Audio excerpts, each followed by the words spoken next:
What's up YouTube? Welcome back. Today we are going to take a look at this beast, the Ares Amoeba AM-013, commonly referred to as the honey badger, although it is technically not a honey badger.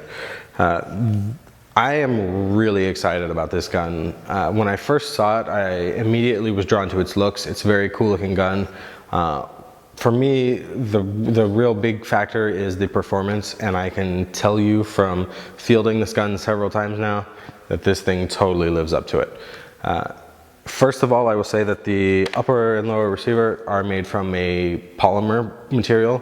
It makes it very light, but it is still very sturdy. I can't say what it would stand up to if you're like bashing it on a rock, but for most circumstances, it's gonna be very solid. It does come with a 12-inch aluminum rail, which is very nice, and the inner mock suppressor is also aluminum. So you've got a nice sturdy front end. It's a very well balanced gun. Obviously it's fairly compact, and I will say that if you're somebody who enjoys playing a CQB style of play, this gun is something that you should absolutely check out. The stock is retractable. You just push these two little side buttons in, and you've got now an incredibly compact weapon. You just push them out and it extends. Although I am a bigger guy, so I do wish the stock extended just a little bit further. Not a big deal, not a deal breaker by any stretch of the imagination, because like I said, it is a very kind of CQB oriented weapon. So it does very well in those types of environments. Now the gun comes from the factory with a handful of rail segments so you can attach your accessories, and these two nice thumb stops. I have added a mag pull angled foregrip, and I replaced the factory flip up sights with this replica EOTech. It's just the way I like to run mine a little bit better. You are kind of limited in terms of top rail space, so this EOTech takes up essentially the whole rail, so running the flip up sight and the EOTech was not an option with this particular optic. But that's okay. I mean, it's airsoft. Having a ton of optics is not always necessary, especially if you're playing in a small space. Now this gun does come from the factory shooting around 370 feet per second with a .2. So for those of you guys who are wanting it for CQB purposes, the feet per second may be a little hot, but don't freak out. This is the easiest changing spring you could possibly imagine. 2 Allen screws right out the back, takes maybe 3 to 5 minutes tops, and you can swap out the spring for something like an M90, and that'll bring it down to around 320 feet per second. That's what I currently have in this gun for playing at my indoor field, and when I want to run it outside, I can just quickly swap it out to a stiffer spring, and you're bringing your FPS right back up. From the factory, it does come with a 300 round high cap magazine. I will honestly tell you that I have never used it. I don't like high cap magazines. I don't like the rattling, I don't like the whining.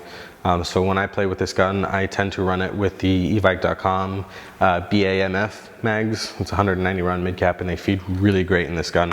But right out of the box, you do get a nice polymer sturdy 300 round mid cap magazine. The other thing that's worth mentioning is that the mag release button on this thing is huge. I didn't quite feel it quite right when I first got the gun, but now that I've gotten used to it, it's actually really nice because you can't miss it. It's just right there. It's super easy to drop your mag. And moving down the gun, the next thing that's really unique about this gun is that it uses an electronic firing control system. It uses basically a switch, which has a nice little click to it. If you've ever shot an electronic paintball gun, this is like a feeling, like a tactile feeling that you'll be very familiar with. It allows you to have crazy fast trigger response and really just rip on this thing, which is really nice. It's in semi-auto, really fast. In full auto, this thing just blazes. So just keep that in mind. You're gonna be shooting a lot because it is very fun to shoot. Speaking of which, it does come with a 6.03 tight bore barrel from the factory, which is a really great upgrade. This gun is pretty much ready to rock out of the box. You've got the tight bore, you've got this really nice comfortable pistol grip, super accurate, adjustable hop up, retractable stock. It's pretty much ready to rock. The one thing that I will mention is that the battery compartment is very, very small. So you're gonna be wanting to use like a PEC style LiPo battery.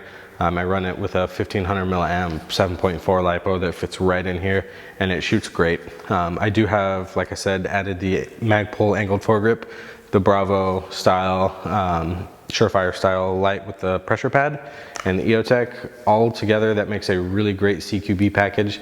And the one last little detail that I think is worth mentioning on this gun is the sling mounting point is completely centered, which is huge in CQB environments. It makes it super easy to be able to be moving down a corridor or through a room and switch hands very quickly without having to get worried about getting tangled up in your sling or anything like that. It pivots perfectly right in the middle, so you can switch hands very quickly and very easily if you are running a sling. It's a lightweight gun, so if you don't want to run a sling, it's totally fine. But I personally always prefer to run one, and being able to switch hands in transition from left to right and back is huge for me, especially when you're playing in a tight environment. So this gun does retail around 300 bucks. I will say that I think it is worth every penny. Between the quick change spring system, the tight bore inner barrel, the electronic firing, the rate of fire, and the accuracy, this gun really is very solid. It's a gun that you could pick up and not really ever have to worry about upgrading because it's pretty much done for you straight out of the box. So if you're looking for a solid primary weapon or a solid weapon to use for indoor or lower FPS limits, or you're somebody who changes between fields that have different FPS limits on a regular basis, definitely check out the Ares Amoeba AM-013. Alright, so let's get into some gameplay with this gun. My initial impressions, as I said in the intro, were fairly positive. So for these first few clips, I'm playing at Tac City in Fullerton, California. It's an indoor field. As I said, it's a CQB environment and their field speed limit is 350 feet per second. And the gun did great. And you'll see in this first clip, having some situational awareness. I got into a little gun battle here and decided to switch sides on this obstacle. And the accuracy of this gun allowed me to kind of thread the needle through the door frame in that building that's kind of in the top left center and get a pretty solid kill right out of there. The gun is super accurate. That tight bore inner barrel from the factory is something that really works. In a confined environment like this field, the portability and maneuverability of the gun are huge too. There's bunkers everywhere. Some of them have windows, some of them don't, but having a nice, tight, compact gun on this field is killer. It's absolutely crucial. Something that would be big and long, like a full-length M4 platform would be really tough in this environment. So the Amoeba just is perfectly suited for CQB, for room clearing, and for tight spaces like this, especially where you have a lot of people running around and it can get a little bit hectic. Which it certainly does on this field, which you'll see here in just a second. I get into another little gun battle, and then I all of a sudden look behind myself and I'm surrounded by my teammates and decide to make a move right after I get this kill here. Are you still right there in that window? I just killed one of them. I don't know where he came from though. He was running. One thing that I would say about the Amoeba, especially after this first time playing with the gun, is that it's really easy to shoot a lot with it. I kind of mentioned before that it has an electronic trigger that's very comparable to a paintball gun, and it's one of those guns that is just easy to rip on all the time. So that's one thing to sort of keep in mind if you're considering this gun. It's one reason also why I really like mid-caps, because it does kind of keep you in check in terms of trigger control and not just blasting BBs downrange all day long.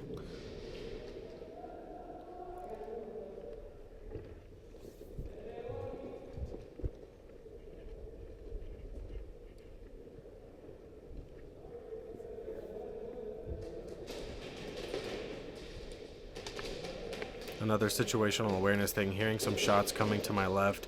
This is an instance where the trigger response on this gun is really killer. Was able to just get this mutual kill really fast as opposed to just getting taken out. That electronic trigger, pretty much as soon as you pull it, it's going to fire.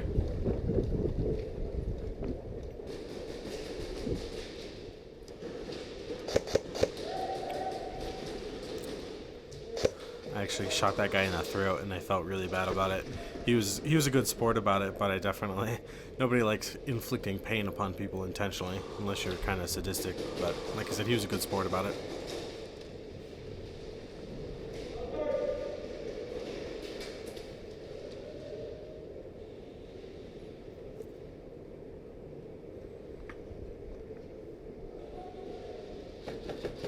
This is another instance where the accuracy of this gun is huge. Through the 2 window frames there, I can just barely see the top of someone's head and was able to get a kill off of just a very small piece of body exposed. You know, a lot of guns, the first thing people do is to upgrade the inner barrel and the hop-up bucking, and this is a platform where you don't necessarily need to do that, which is really nice.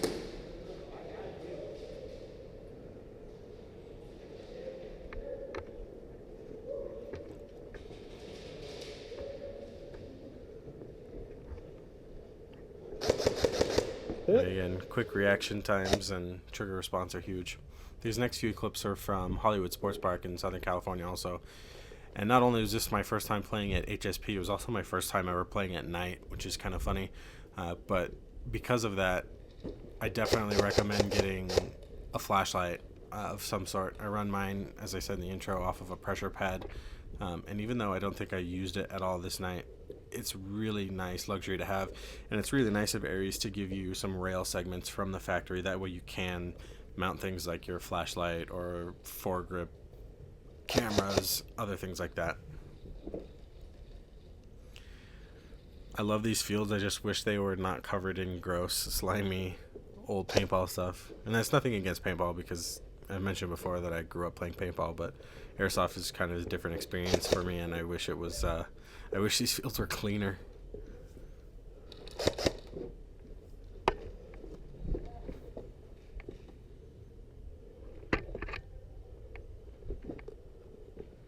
I got a little greedy here and got murked. One far left. This night was actually the very next night after the night that I recorded the Tech City footage, I believe. Far left. One of the guys is down on the far left. I was feeling lazy and didn't switch back to the differ spring to bring the FPS back up. And it was still able to get a couple of really solid cross-field kills right here, which is a testament to the range and accuracy of this gun. And that's without even really ever adjusting the hop-up as of yet. Alright, both guys on the far, 2 of the guys on the far left are dead.